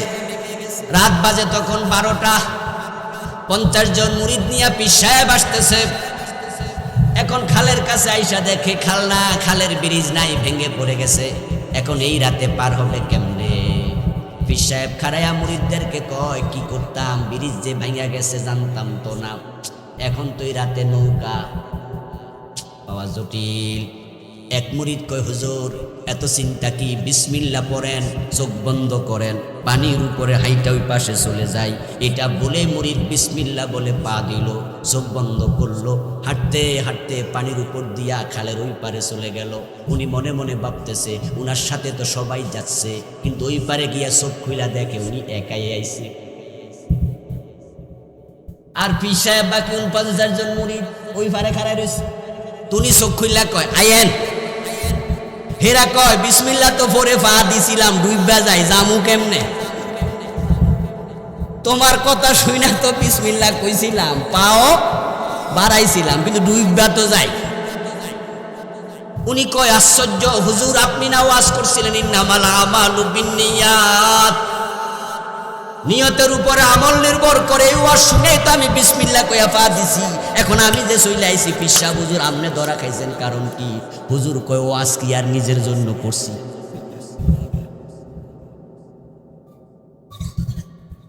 ও মুরিদ, তোমার অন্তর সাফ আছে, তোমার নিয়ত আল্লাহ কবুল করছে, তুমি পার হয়ে গেছো, আমি ফির তো ধরা খাইয়া গেছি। এবার আপনারা বলুন তো, যে 49 জন মুরিদ নদীর এই পারে দাঁড়ায় আছে, এরা এখন আসল ফির কারে মনে করবে? এখন ফিরালি তো ছুটটা গেল। তো পীর সাহেবের কাছে মুরিদ দোয়ার লেগে আইছে। আইসা কো, হুজুর আমার দোয়া দেন, আমি যেন আপনার সে বড় হইতে পারি। ফির মনে মনে কহে, আমার সে বড় হইলে আমার ফিরালির খবর কি? তাই তিনি মুখে বলবেন, ঠিক আছে আল্লাহ তোমার অনেক বড় বানাক, মনে মনে কইব, তবে আমার নিচে। কথা বলছেন? পীরও চাইবে না মুরিদ তার চেয়ে বড় হোক, কিন্তু মা বাবা যখন দোয়া করে তখন তারা মন থেকে বলে, আল্লাহ আমার ছেলের আমার চেয়ে অনেক বড় বানাও। এটাই সত্য কথা। আলহামদুলিল্লাহ, আল্লাহ তাআলা আমি আবুল কালাম আজাদ আমারও 4টা ছেলে দিছে, একটা মেয়ে দিছে। আমার সন্তানকে আমি মাদ্রাসায় পড়াচ্ছি। আমি যখন দোয়া করি তখন আমিও মন থেকে বলি, আল্লাহ আমার এই 4টা সন্তানকে আমার চেয়ে তুমি বড় বানাইও। কারণ মা বাবাই চায় সন্তান অনেক বড় হোক, আমার চেয়ে বড় হোক, সেরা হোক, সম্মানী হোক, পয়সাওয়ালা হোক, দিন দুনিয়ায় তরাক্কি করুক। এখন সব বাবা মার অন্তরে এটা আছে, আপনার সন্তান সেরা হোক। আপনি যদি চান, রাসূলুল্লাহ বলছেন, খায়রুকুম মান তাআল্লামাল কুরআনা ওয়া আল্লামাহু, দুনিয়ার মাঝে সবচেয়ে সেরা হলো সেই মানুষ যে নিজে কোরআন শিখে অন্যকে কোরআন শিখায়। আপনারা যারা চান আপনাদের সন্তান সেরা মানুষ হোক, এবার তাকে সেরা বানানোর জন্য কোরআনের মাদ্রাসা দেয়া দরকার আছে না নাই? সন্তানকে আলেম বানান, সে সেরা মানুষ হবে। মাদ্রাসায় পড়ে সন্তান ঠকবে না, এসে কেউ ঠকে না, কেউ ঠকে না, কেউ ঠকে না। এটা আওয়াজ দিয়ে বলুন তো, রিজিকের মালিককে? বিশ্বাস আছে তো? নাকি চাকরি বাকরি, ব্যবসা বাণিজ্য, এগুলো ওসিলা? রিজিক কে দেয়? আল্লাহ রিজিক দেয়। সন্তানকে আল্লাহর পথে দিয়ে দেন, রিজিকের চিন্তা আপনি করিয়েন না। কোরআনে আল্লাহ তাআলা বলছেন, ওয়ালাউ আন্না আহলাল কুরা আমানু ওয়াত্তাকাউ লাফাতাহনা আলাইহিম বারাকাতিম মিনাস সামাই ওয়াল আরদ। এই মানুষগুলো যদি মুমিন হইয়া মুত্তাকি হয়ে যেত, আমি তাদের জন্য আকাশ এবং জমিনের রিজিকের সব দরজা খুলে দিতাম। আপনার সন্তান মাদ্রাসায় পড়লে না খাইয়া মরবে, চিন্তা বাদ দেন, রিজিকের মালিক তো রাজ্জাক। সন্তানকে কোরআনের মাদ্রাসায় দিয়ে দেন, ওর রিজিক আল্লাহ ফয়সালা করবে। আর আপনি এটা মনে করবেন না কোটি কোটি টাকা থাকলে মানুষ ভালো থাকে। যদি সেটাই হতো, কয়েকদিন আগে নায়ক রিয়াজের শ্বশুর নিজের গুলি দিয়া নিজে মরছে, পত্রিকায়, টেলিভিশনে, ফেসবুকে এসেছে। আমি আশা করি আপনারা অনেকে জানেন। জানেননি? জানেন? যারা জানেন তারা জি বলেন। শুনছেন? পড়ছেন? নায়ক রিয়াজের শ্বশুর থাকে কোথায়? ছোট্ট কুড়ে ঘরে, আপনাদের মতো একতলা বিল্ডিং এ, বিশাল প্লাট, বিশাল পয়সাওয়ালা মানুষ। আমার বন্ধু নিজের পিস্তল দিয়ে নিজে গুলি করে মারছে। কি প্রমাণ হলো? এসি আছে, প্লাট আছে, অন্তরে শান্তিটা নেই। পৃথিবীর সবচেয়ে বড় ধনী উইলিয়াম বিল গেটস বারবার 10-12 বছর লাগাতার পৃথিবীর 1 নাম্বার ধনী ছিল। এখন সিরিয়ালে 3 নাম্বার 4 নাম্বারে চলে গেছে। উইলিয়াম বিল গেটস সবচেয়ে বড় ধনী। কয়দিন আগে বেড়া বউ তালাক দিছে, এই তো গত বছর। বিবাহের 3 যুগের কাছাকাছি বউ তালাক দিছে। বেড়াও বুড়া হইছে, বউও বুড়া হইছে। একটা জিনিস প্রমাণ হয়েছে, কোটি কোটি টাকা আছে, পরিবারে শান্তিটা ছিল না। শান্তি থাকলে বুড়া বয়সে কেউ পৃথক হয় না। মানুষ যত বুড়া হয়, স্বামী স্ত্রীর সম্পর্ক তত গাঢ় হয়, তত বেড়ে যায়। আপনি তাকায় দেখবেন, আপনারা যারা যৌবনে আছেন, আপনার স্ত্রীকে আপনি যত ভালোবাসেন, আপনার দাদা তার বউকে ভালোবাসে তার চেয়েও বেশি, শত শত গুণ বেশি। এই জন্য যৌবনকালে মানুষ বউ রেখা বিদেশ চলে যায়। যৌবনকালে চাকরির জন্য মানুষ ঢাকা থেকে চিটাং থাকে, বউ ঢাকায়, স্বামী চিটাং। কিন্তু বুড়াকালে দেখবেন দাদা মিয়া বউ রাইখা দূরে বেড়াইতে গেলে এক রাইতো থাকে না, সাথে এ বুড়ি রে লইয়া যায়। ওয়াজাল্লা বাইনাকুম মাওয়াদ্দাতাও ওয়া রাহমাহ ومن آياته أن خلق لكم من أزواج من أنفسكم أزواجا। এটা আল্লাহর বড় নিদর্শন, তিনি তোমাদের থেকে তোমাদের স্ত্রী বানাইছে। ওয়াজআলনা বাইনাকুম মাওয়াদ্দাতাও ওয়া রাহমা, স্বামী স্ত্রীর মাঝে আমি ভালোবাসা দিছি। ভালোবাসাটা যৌবনে বেশি থাকে। আর রহমত নামক, করুণার নামক ভালোবাসা, মানুষ যত বুড়া হয় ওই নারীর প্রতি পুরুষের, পুরুষের প্রতি নারীর, স্বামী স্ত্রীর দয়া তত বেড়ে যায়। ও আমার প্রিয় ভাই, কোন প্রসঙ্গে জানি আইছিলাম, আবার গেছি বুঝলাম।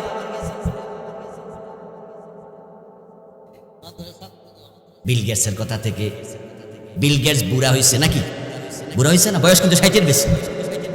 60 বছরের বেশি হয়েছে। বউয়ের প্রতি ভালোবাসা কমার কথা না, বাড়ার কথা। কিন্তু বেড়া বউ তালাক দিছে কেন? কোটি টাকা আছে, হাজার হাজার কোটি টাকা আছে, পরিবারে কি নাই? বাংলাদেশের সবচেয়ে সুন্দরী নায়িকা, যারা পত্রপত্রিকা পড়েন, ফেসবুক পড়েন, সিনেমা দেয়া লাগে না, এই খবর পত্রপত্রিকা আছে, এই পত্রিকায় খবর আছে, সবচেয়ে সুন্দরী নায়িকা যারা, তাদের বিচ্ছেদ হয় তুলনামূলক বেশি। এই যে একটা আছে পরিমণি, এটা যে কয় নাম্বার বিয়া করছে হে নিজে জানে কিনা, এটা জিগান লাগবে। আরো সুন্দরী সুন্দরী নায়িকা, পরিবারে বিচ্ছেদ হয়। কোটি টাকা আছে, বউ সুন্দরী আছে, লেখাপড়া আছে, সংসারে বিচ্ছেদ হয়। এগুলো প্রমাণ করে সংসারে শান্তি নাই। এই জন্য আপনার সন্তান কোটি কোটি টাকার মালিক হওয়ার চেয়ে সংসারে শান্তিটা বেশি দরকার। আর সংসারে শান্তির জন্য আল্লাহর রহমত দরকার, আর আল্লাহর রহমতের জন্য কোরআন শিক্ষা দরকার। তাই যেই পরিবারে দিন আছে, ওই পরিবারে শান্তিও বেশি আছে। ভালো সন্তান চান, মাদ্রাসায় দেন, না খাইয়া মরবে না। আর একটি সুখবর হলো, এখন মাদ্রাসাগুলো থেকে এসএসসি এইচএসসি পাশ করে মেডিকেলের ডাক্তার হওয়ার সুযোগও, ইঞ্জিনিয়ার হওয়ার সুযোগও, বিসিএস কর্মকর্তা হওয়ার সুযোগও তো সবই তো আছে। ইউনিভার্সিটির প্রফেসর হওয়ার সুযোগ আছে। আপনি যদি মনে করেন যে না, আমার ছেলে পুরা জীবন আবুল কালাম আজাদের মতো এরকম মাদ্রাসা পড়ুয়া থাকবে, আমি এটা চাই না, আমার ছেলে ইঞ্জিনিয়ার হোক চাই, তাও তো সুযোগ আপনার আছে। আবার আমাদের মতো বানানোর সুযোগও আছে। আচ্ছা, যাদের ছেলে অলরেডি স্কুল কলেজে পড়ে, 9-এ পড়ে, 10-এ পড়ে, ইন্টারমিডিয়েটে পড়ে, অনার্স ফার্স্ট ইয়ার ইংলিশ পাইছে, বাংলা পাইছে, ওই বাবা যদি চায় আমার ছেলেটাকে আবুল কালাম আজাদ হুজুরের মতো বানামু, এখন কি সম্ভব? কিন্তু আপনাদের যাদের ছেলে মাদ্রাসায় 9-এ পড়ে, 10-এ পড়ে, ইন্টারমিডিয়েটে পড়ে, আপনি চাইলে তো প্রফেসর বানানো সম্ভব। তো সুযোগ তো এখানে না বেশি। ও প্রিয় ভাইটি, ফাউন্ডেশনের গুরুত্ব বিল্ডিং এর উপরের অংশের চেয়েও বেশি, কিন্তু ফাউন্ডেশন দেখা যায় না। আর যারা বেকুব মানুষ তারা বোঝে না ফাউন্ডেশন কি। ওরা বিল্ডিং এর উপরের অংশ দেখে মনে করে বেড়া মনে যত টাকা সব খরচ করছে উপরের অংশে। জিজ্ঞাসা করছে ভাইজান বিল্ডিং তো দেখি একতলা হয়ে গেছে, আপনি মুচকি হাসি দিয়া কনজি। তো এসে তাকাইয়া দেখছে বিল্ডিং এর রুম আছে 5-7টা। তো সে এবার মনে মনে কয় একতলা যেহেতু বানাইছে মনে 10-12 লাখ খরচ হয়ে গেছে। তো সে আবার কিউরিসিটি জিজ্ঞাসা করে ভাই খরচ হইতে কত? আপনি কোন এই পর্যন্ত 1.5 কোটি। সে কয় কি তা কয়, একতলা বিল্ডিং বানাইতে 1.5 কোটি খরচ হয়েছে, এ 7-8 রুম কি তা কোন এটা? উনি কয় পাগলার এটা তো 15 তলা ফাউন্ডেশন। তুই দেখছ কয়তলা? কথা কনে বাইরে কয়তলা দেখছে?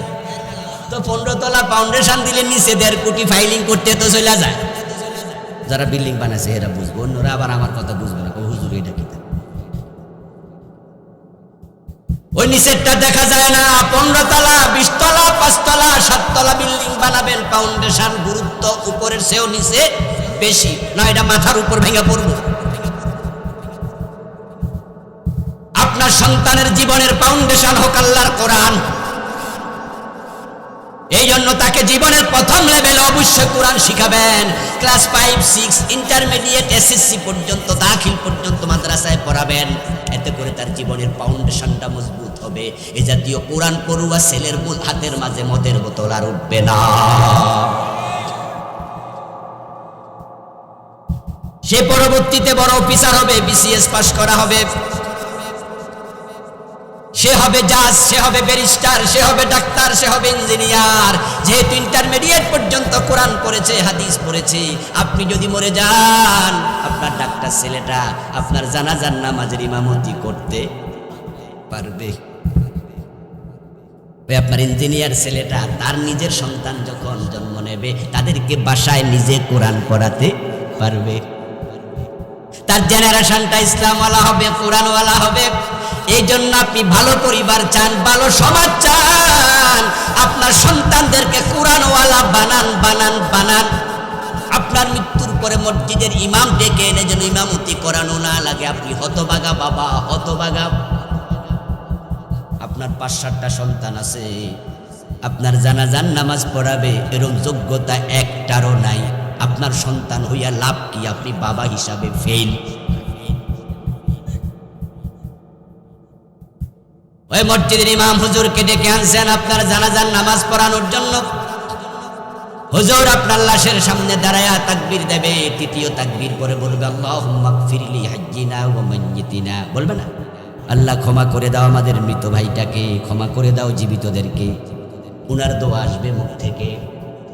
আর সেই নামাজের জানাজা যদি আপনার ছেলে ইমামতি করতো, বাবার লাশের সামনে খাড়াইয়ে দোয়া যখন পড়তো, ওই দোয়াটা কলিজার ভিতর থেকে বের হতো।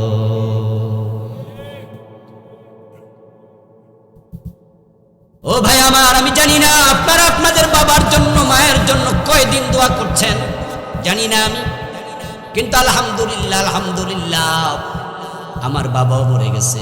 এই তো 2-2.5 বছর হলো। যখনই কোনো বাবার প্রসঙ্গ আসে, কোনো বাবার আলোচনা আসে, বাবার কথা শুনি, তখনই দোয়া করতে 1 সেকেন্ড দেরি করি না। রব্বিগফিরলি ওয়ালিয়াবি, রব্বিগফিরলি ওয়ালিওয়ালিদাইয়া, রব্বিরহামহুমা কামা রব্বায়ানি সগীরা। হাত তোলার প্রয়োজন নাই, হাত তোলা ছাড়াও দোয়ার করার সুযোগ আছে না নাই? বাবার জন্য দোয়া করতে 1 সেকেন্ডও দেরি করি না। এটা কি আমার বাবার জন্য বড় পাওনা নয়? মানুষ মরে যাবে, তার 3টা আমল থেকে যাবে। ওয়ালাদুন সালিহুন ইয়াদউ লাহু, এমন এক সন্তান রেখে যাবেন যে আপনার জন্য দোয়া করবে, আর আপনি কবরে বসে বসে সওয়াব পাবেন। রাসূলুল্লাহ সাল্লাল্লাহু আলাইহি ওয়াসাল্লাম বলেন, কবরে কিছু লোকের শাস্তি হবে, কিছু লোক শাস্তি পাবে না। তারা কবরে নেয়ামত পাবে, কবরের নেয়ামত হবে জান্নাতের নেয়ামত। সব জান্নাত সমান নয়, জান্নাতের নেয়ামত সমান নয়, সবার শাস্তিও সমান নয়। আমলের আলোকে এগুলো নির্বাচন করা হবে, বাছাই করা হবে। কবরে একটা ব্যক্তির শাস্তি চলছিল, লঘু শাস্তি, কিছু অপরাধ আছে, এই জন্য তাকে শাস্তি দেয়া হচ্ছে জাহান্নামের সামান্য আগুনের হিট দিয়া।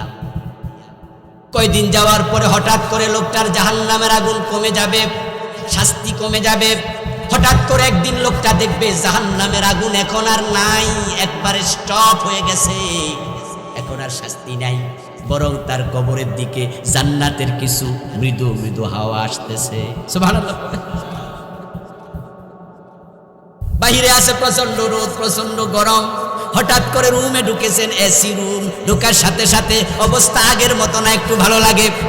হঠাৎ করে মনে হবে কি শান্তি রে, এসি রুমে ঢুকেছি। কবরের অবস্থা এমন হবে। আল্লাহর হাবিব বলেন তখন লোকটা প্রশ্ন করবে, এই কারণ কি? আমার তো শাস্তি দেয়া হয়েছিল, এখন কোন কারণে আমার কবরের মাঝে প্রশান্তি, বাতাস আসতেছে জান্নাতের?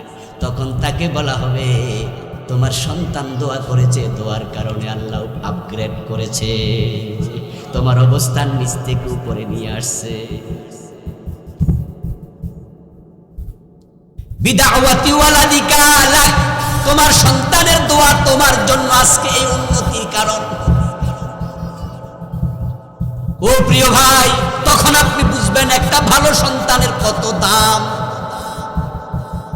আপনার মাথায় যখন নূরের তাজ দেবে, আপনি তখন বুঝবেন আপনার কত দাম। আমরা তিন ভাই, বুঝার জন্য বলছি। মাঝে মাঝে বাবার সাথে খেতে ঘাস বাছতে যেতাম, ক্লাস 5 পর্যন্ত বাড়িতে থেকে পড়েছি, পাশের মাদ্রাসায়। সকাল বেলায় ধান ক্ষেত ছিল, আমরাও জায়গা জমিনওয়ালা মানুষ, বাবা কৃষি কাজ করতো, সাথে ব্যবসা করতো। তো মাঝে মাঝে সকাল বেলায় ক্ষেতের মাঝে ধান হলে, ধান খেতে কিছু ঘাস হয় না, ওগুলোতে উঠার দেয় না, না উঠার দেয় কি জানি করে, একটা ঠেলে যে কি, তো ওটা দেওয়ার পরে ঘাস একটু নরম হয়ে যায়, তারপরে ধরে ধরে টাইনা তোলা যায়। তো আমার বড় ভাই, আমি, বাবা, তিনজনে আমরা এই কাজ করতাম। মাঝে মাঝে কামলা টামলাও থাকতো, নিজেরাও হেল্প করতাম। তখন তো আর এতটা ঘড়ির যুগ ছিল না, হাতে সবার ঘড়িও থাকতো না। আজ থেকে কমপক্ষে 35-40 বছর আগের কথা বলছি। আমার বয়সও 50-এর প্রায় কাছাকাছি। মেঘে মেঘে বেলা কম হয় নাই। আমার বাবা দেখতাম এভাবে তাকায়, সূর্যের দিকে তাকায়, তারপরে আমারে বলতো, বাসা তুই জাগা, মাদ্রাসা চলে যা। আমি এমনও দেখেছি আমার বড় ভাই আব্বারে 2-1 বার বলতো, বাবা এখনো তো আরো আধা ঘন্টা আছে, পরে যাক না, আর একটু পরে যাক। আমার বাবা আমার ভাইকে ধমক দিতেও শুনেছি, এই তুই থামবি, তুই কাম কর। আমার বড় ভাই তখন বিয়ে শাদী করে ফেলছে। আমার বাবা আমাকে ঘড়ির দিকে না, সূর্যের দিকে তাকায় বলতো, মাদ্রাসায় চলে যা। তাহলে আমাকে আলেম বানানোর পিছনে আমার বাবার সতর্কতা কতটা ছিল। নতুন বই কিনবো, এলাকায় লাইব্রেরি ছিল না, 14 গ্রাম শহরে সেখানে লাইব্রেরি ছিল বাড়ি থেকে প্রায় 18 থেকে 20 কিলো দূর। যখন জানুয়ারি মাস আসতো, বইয়ের লিস্ট হাতে পেতাম। আমার বারবার এখনো মনে পড়ে, বাবার জন্য দোয়া করি। আমার বাবা লিস্টটা হাতে লইয়া আমাকে সাথে করে পায়ে হেঁটে হেঁটে মেইন রোড পর্যন্ত প্রায় 10-12 কিলো হাঁটে আসতো।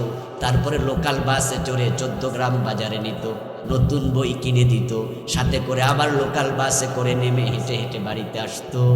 আমার বাবা যদি আমার পিছনে শ্রম না দিত, আজকের এই চেয়ারে বসার সুযোগ আমার হতো না। আজকে বাবার কথা মনে হলে বাবার জন্য দোয়া করি। আমার বাবা হয়তো এই দোয়াটাও এভাবে পেত না। যদি আমি নেকের উপরে থেকে মরতে পারি, ঈমান আমল নিয়ে আমি আশাবাদী। আমরা আশা করি আমার বাবার মাথা আল্লাহ নূরের তাজ দেবে ইনশাআল্লাহ। সেদিন আমার বাবা বুঝবে একটা সন্তান আলেম বানানোর উপকারিতা কি। সেদিন বাবা আরো খুশি হবে। আপনারা যারা বাবা আছেন, এই সুযোগটা আপনাদেরও আছে না নাই? আমার বাবার জানাজার নামাজের ইমামতি আমি করেছি। আমার বন্ধু এই সুযোগ আপনি নেবেন না কেন? সুযোগ তো আপনারও আছে। ওই আশাতে আমি আমার 4টা ছেলেকে মাদ্রাসায় পড়াচ্ছি। অলরেডি একটা হাফেজ হয়ে গেছে, আরেকটা 16 পারা হয়েছে, বড়টা 10 পারা হেফজের পরে এবার দাখিল দিয়ে A+ পেয়েছে। সবগুলো মাদ্রাসায় পড়াচ্ছি, অথচ মেডিকেলে পড়ানোর মতো টাকা কি আল্লাহ আমার দেয় নাই?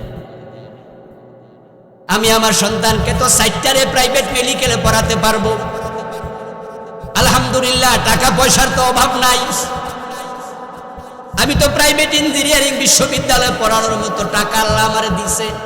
4টার পিছনে এখনো তো 40,000 খরচ করি, এই ছোট ক্লাস হওয়ার কারণেও, কারণ পড়াচ্ছি বাংলাদেশের সেরা প্রতিষ্ঠানে। এখন 4টার পিছনে মাসে 1 লাখ খরচ হইয়া 4 লাখ হলো, তো আল্লাহ আমারে পড়ার তৌফিক দিছে, আমি পড়াইতে পারি। কিন্তু এরপর মাদ্রাসায় কেন পড়াচ্ছি? কারণ এটাই হলো মানুষ হওয়ার প্রকৃত জায়গা।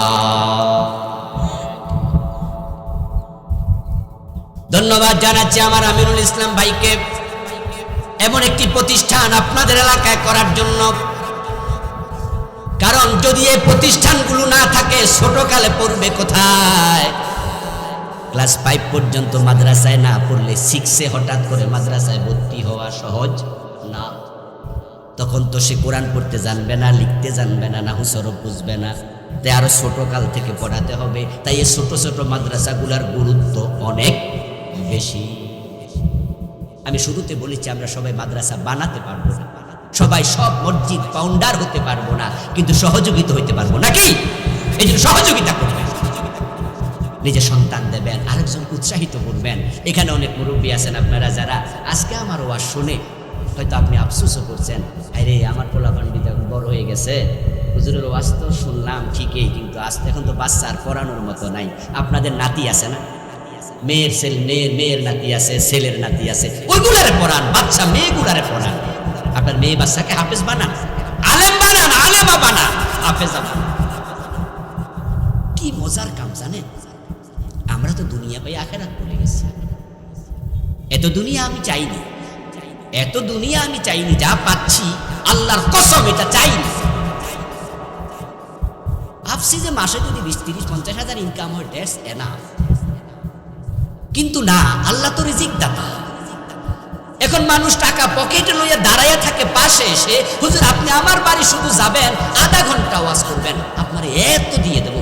আমরা বলি যে সময় নাই, সরি চলেন 1 বছর আগে দিয়েছি, ঠিক আপনি আসেন তো, পরে আসেন ভাই, বিরক্ত করেন না তো। আর এত চাইনি আমরা।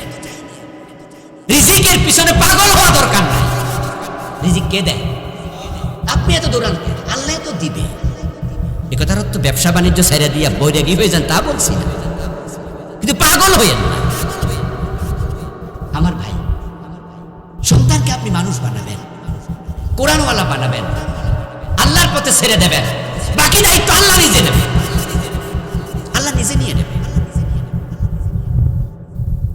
এই জন্য আসুন আমরা সে পথে আগাই, উদ্যোগী হই। এরপরে আপনারা যারা পাচ্ছেন না, আপনি এখনো কোরআন পড়েননি, মরা পর্যন্ত কোরআনের ছাত্র হওয়ার সুযোগ আছে। আপনারা যারা দাড়ি পেকে গেছে, আপনি কালকে জানতো আপনার প্রাইমারি স্কুলের টিচার হেডমাস্টারের কাছে যে স্যার আমি তো দেখে দেখে বাংলা পড়তে পারি না, লিখতে পারি না, তাই আমি আপনাদের ক্লাস 1-এ ভর্তি হতে চাই। হেডমাস্টার সাহেব মুস্কি হাসি দিয়ে বলবে, মুরব্বী আপনি 1-এ ভর্তি হবেন, এটা কেমনে, পোলাপানের সাথে তো মিলবে না। এরপরে এটা সরি আপনি চাইলে এখন পারবেন না মাদ্রাসায় ক্লাস 1-এ গিয়ে ভর্তি হতে, 2-তে ভর্তি হতে, কিন্তু আপনি চাইলে কোরআন শিখার উদ্যোগ নিতে পারেন। কোরআন শিখার সুযোগ এখনো আছে। মাদ্রাসায় যাইয়া হুজুরকে বলেন, দেখবেন হুজুর আপনাকে ছাত্রের সাথে যদি নাও বসায়, আপনাকে ব্যক্তিগতভাবে কোরআন পড়তে বলবে। ঠিক আছে আপনার আমি সময় দেব, আপনার ইমাম বলবে আমি সময় দেব, মুয়াজ্জিন বলবে আমি সময় দেব। আপনি কোরআনের ছাত্র হয়ে যান, সুযোগ এখনো আছে। আল্লাহর কোরআন থেকে দূরে থাকবেন না। আল্লাহ চমৎকার একটি কিতাব আপনাকে দিয়েছে, আপনি পড়তে পারেন না, না পড়ে মরে যাবেন, শরম লাগবে না। 5 বছরের বাচ্চা 30 পারার হাফেজ হয়, আর 50 বছর দেখে দেখে পড়তে পারেন না। আপনার লজ্জা হওয়া উচিত, শরম থাকা উচিত। এই চেহারা আল্লাহরে কেমনে দেখাবো?